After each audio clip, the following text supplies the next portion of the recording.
베드로 사도는 만물의 마지막이 가까이 왔다라는 말과 함께 시작을 합니다.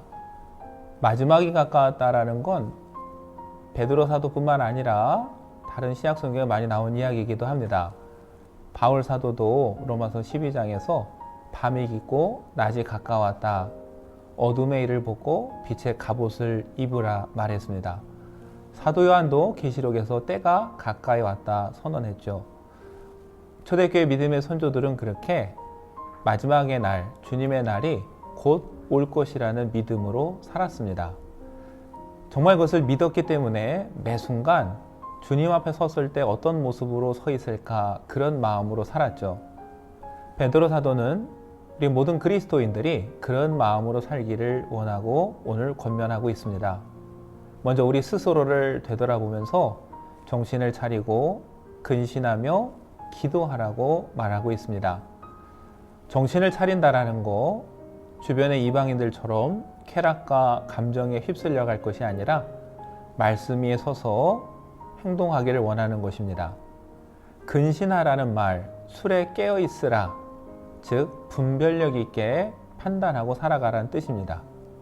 그러나 이 모든 것들이 우리의 의지만으로는 할 수 없는 것이죠. 그래서 베드로 사도는 우리에게 기도하라 이렇게 권면합니다.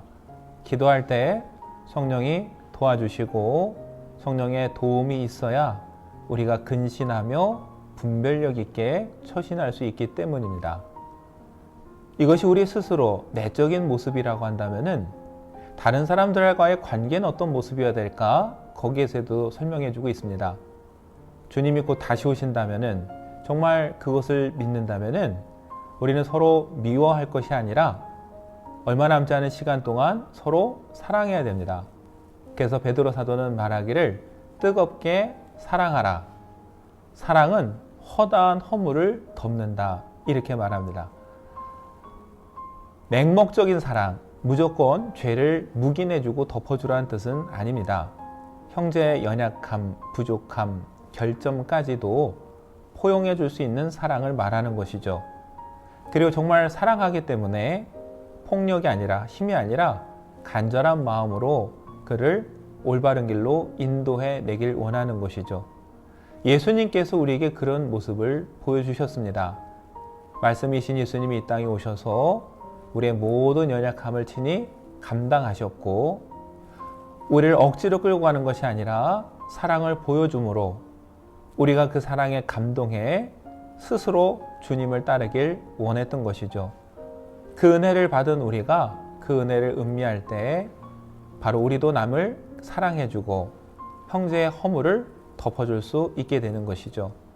저와 여러분이 곧 주님이 오신다고 믿는다면 우리의 생이 얼마 남지 않았다고 믿는다면 미워하기보다는 정말 사랑하는 삶을 살았으면 좋겠습니다. 베드로사는 뿐만 아니라 말하기를 서로 대접하고 은사를 받은 대로 청지기 같이 살라고 권면합니다.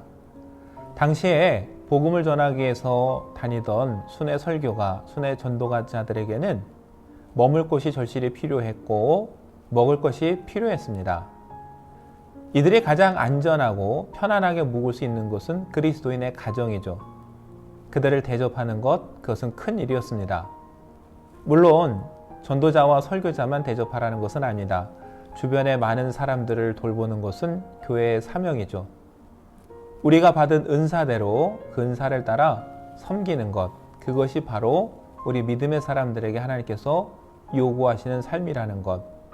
저와 여러분이 오늘 본문을 통해 그러한 삶의 모습을 다시 한번 되새겼으면 좋겠습니다. 베드로 사도는 이 모든 것을 한마디로 정리해 우리에게 권면합니다.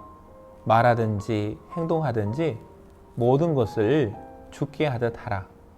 하나님의 말씀처럼 말하고 하나님이 행하시는 것처럼 행동하고 그것이 정말 마지막 날을 기다리는 그리스도인의 삶의 자세라고 말합니다. 어떤 분들은 생각할 겁니다. 그 마지막이 아직도 안 왔는데 그렇다면 베드로 사도가 틀린 것은 아닌가? 여러분, 예수님께서 오시고 십자가에 죽으시고 부활하신 순간 죄와 사망을 이기셨고 이미 마지막 심판은 시작되었습니다. 주님은 이미 승리하셨습니다. 그 승리의 완전한 날이 아직 오지 않았지만 곧 올 것입니다. 하나님에게는 천년이 하루 같기 때문에 그 시간은 아무 의미가 없는 것이죠. 분명한 것은 그 마지막 날이 온다는 것이고, 저와 여러분 개개인의 삶에는 이미 그 종말이 시작되었습니다. 우리 모두가 언젠간 죽어서 하나님 앞에 서게 되는 것이죠. 여러분, 그날을 기억하면서 이 대림절에 정말 우리가 주님 앞에 섰을 때 어떤 모습으로 설 것인가 되새기면서 살아가는 하루하루가 되었으면 좋겠습니다. 미워하기보다는 사랑하고, 받은 은사를 묻어두기보단 아낌없이 나누고, 또 분별하면서 정말 하나님 보시기에 아름다운 삶을 살아가는 저와 여러분이 되기를 간절히 축원하면서 함께 기도하길 원합니다.